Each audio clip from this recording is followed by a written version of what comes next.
नाना पटोले यांचा अपघात झाला आहे। नाना पटोले अपघातातून बचावले आहेत। नाना पटोले यांचा घातपात करण्याचा प्रयत्न झाला असल्याचं काँग्रेस प्रवक्ता अतुल लोंढे यांनी म्हटलंय। अतुल लोंढे यांच्याकडून दावा करण्यात येतोय नाना पटोले यांचा घातपात करण्याचा प्रयत्न काँग्रेस प्रवक्ता अतुल लोंढे यांच्याकडून दावा करण्यात आलाय।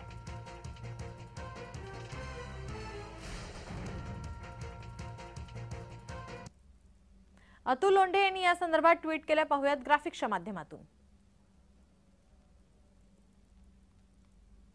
नाना पटोले यांचा अपघात झालेला आहे। प्रदेश काँग्रेसचे मुख्य प्रवक्ते अतुल लोंढे यांनी या संदर्भात ट्विट केला आहे। विरोधी पक्षाच्या नेत्यांना संपवून भाजपला निवडणूक जिंकायची आहे का, असा सवाल त्यांनी उपस्थित केलाय।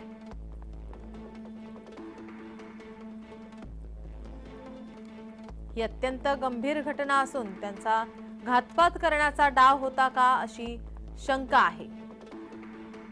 मायबाप जनतेच्या आशीर्वादाने नाना पटोले सुखरूप आहेत। नाना पटोले यांच्या गाडीला अपघात झाला, यावर आता काँग्रेस प्रवक्ते अतुल लोंढे यांनी दावा केलाय। घातपात करण्याचा हा एकूणच प्रयत्न होता, असा दावा अतुल लोंढे यांच्याकडून करण्यात येतोय। अतुल लोंढे यांनी ट्विट केलेला आहे।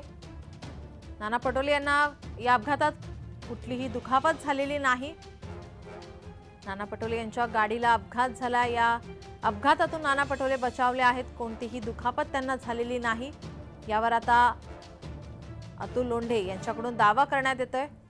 दौरा आटपून भंडाऱ्याकडे जात असताना हा अपघात झाल्याची माहिती सध्या समोर येते। नाना पटोले यांचा अपघात घातपात करण्याचा हा एकूणच प्रयत्न असल्याचं अतुल लोंढे यांच्याकडून म्हणण्यात येतंय, दावा करण्यात येतोय।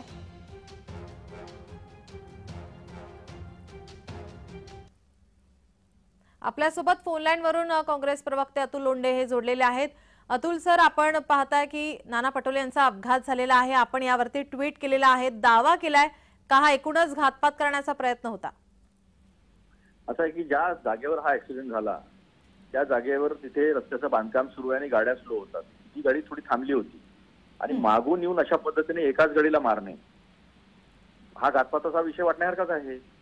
निवडणुका सुरू आहे आणि अशा पद्धतीमध्ये जर नाना पटोलेंसारखे जे काँग्रेसचे प्रदेशाध्यक्ष त्यांच्या एकाच गाडीला जर ठोस लागत असेल तर चौकशी केली पाहिजे। चौकशीसाठी आपण मागणी करतायत। हा प्रकार गंभीर आहे, भयावह आहे की अशा पद्धतीने आता महाराष्ट्रामध्ये ह्या गोष्टी होणार आहेत का, ते कळलं पाहिजे ना लोकांना। आम्हालाही कळलं पाहिजे, म्हणजे आम्हाला तशा प्रिकॉशन्स घेता येईल याच्या पुढे। एकूणच आपला निशाणा कोणावरती आहे? एक गोष्ट लक्षात ठेवा, कुणाला फायदा होऊ शकतो। मला घातपातानंतर सगळ्या गोष्टी पुढे येतील चौकशीनंतर। मला एक सांगा, त्यांची सिक्युरिटी काढून टाकली। ते अध्यक्ष, विधानसभेचे अध्यक्ष होते, ते आमदार आहेत, काँग्रेस पक्षाचे प्रदेशाध्यक्ष आहेत, त्यांची सिक्युरिटी काढून घेतलेली आहे आणि त्याच्यानंतर अशा घटना घडतात। त्यांचा प्रोग्राम पूर्ण प्रशासनाला दिला जातो, तरी पण मग आता अशा पद्धतीने जर ऍक्सिडेंट होत असेल तर त्याची चौकशी व्हायला नको का, माझा हा प्रश्न तुम्हाला आहे। या संदर्भात आपण कोणाकडे मागणी करणार आहात? डीजीपी कडे आम्ही ते ट्विट मी डीजीपीला हे केलेलं आहे, टॅग केलेलं आहे आणि लोकल पोलीस मध्ये पण मागू आम्ही। आपल्यासोबत भाजपा प्रवक्ते केशव उपाध्ये सुद्धा फोन लाईन वरून जोडलेले आहेत। केशवजी, आपण पाहताय की नाना पटोले यांचा अपघात झालेला आहे, मात्र अतुल लोंढे यांच्याकडून दावा करण्यात येतोय घातपात करण्याचा हा एकूणच प्रयत्न होता। नाना पटोले हे जरी राजकीय दृष्ट्या वेगळे विरोधक असले तरी शेवटी आपण सगळे एका ठिकाणी काम करतो। नाना पटोलेंना उत्तम आरोग्य लाभो या निवडणुकीत धावपळीत सर्वच राजकीय पक्षांनी नेत्यांना उत्तम आरोग्य आणि त्यांची काळजी घेतली जावी ही सगळ्यात पहिल्यांदा भारतीय जनता पार्टीची भूमिका आहे। असं की जी काही घटना घडली ती दुर्दैवी, अशा वेळी घटना घडता कामा नये, पण या घटनेचं निमित्त करून एक घाणेरडं, नीच, अश्लाघ्य स्वरूपाचं राजकारण काँग्रेस करू पाहत आहे, हे अत्यंत दुर्दैवी आहे। खरं म्हणजे ट्विट करणं म्हणजे तक्रार करणं नव्हे, याचं साधं भान काँग्रेसच्या प्रवक्त्यांना असू नये, हे अत्यंत काँग्रेससाठी शर्मनाक, लज्जाकारक अशा प्रकारचं आहे। अतुलजी, याच्यावरती आपली काय प्रतिक्रिया? एक मिनिट, माझं पूर्ण होऊ द्या। अरे माझं पूर्ण होऊ देतं का मध्ये? माझा फोन, मी कशासाठी फोन करू? माझा फोन घेताय तुम्ही? केशवजी या संदर्भात ते मागणी सुद्धा करणार आहेत म्हणतायत। माझं पूर्ण होऊ देत नसाल तर ठीक आहे, तुमचा फोन बरोबर। केशवजी बोला, आपण बोला। वाक्य पूर्ण होऊ देत नाही तुम्ही, असं काय करताय याच्यामध्ये? मी माझी प्रतिक्रिया पूर्ण व्यक्त होऊ दे, मग त्यानंतर तुम्ही मला मध्येच सोडून तुम्ही हे करताय। बोला, आणि बोला. या सगळ्या विषयामध्ये तुमचं जे काही म्हणणं आहे ते आता हे बघा काय चाललंय, तक्रार ही कुठली पद्धत आहे मला सांगा. त्याच्यावर काहीच ऍक्शन चालू आहे त्यांचं एक अतुलजी करा. अतुलजी आपण केशव यांना बोलण्याचा अतुलजी आपण बोला यावरती. असं आहे की नीच आणि अश्लाघ्य राजकारण काय असतं, तर जिथे महिला लढते आहे, आत्ताच त्यांचे पती जे खासदार होते बाळू धानोरकर, त्यांचा मृत्यू झालेला आहे, 1 वर्षही व्हायचं आहे त्याला, आणि तिथे जाऊन गडकरी सांगतात की ऐसा शिलाजीत दूंगा मुनगंटीवार को, याला म्हणतात नीच आणि अश्लाघ्य राजकारण. दुसऱ्या दिवशी मुनगंटीवार देशाचे प्रधानमंत्री बसले असताना तिथे सांगतो की भावा बहिणीच्या संबंधाबद्दल खानेरडी कमेंट करतात, त्याला म्हणतात नीच आणि अश्लाघ्य राजकारण.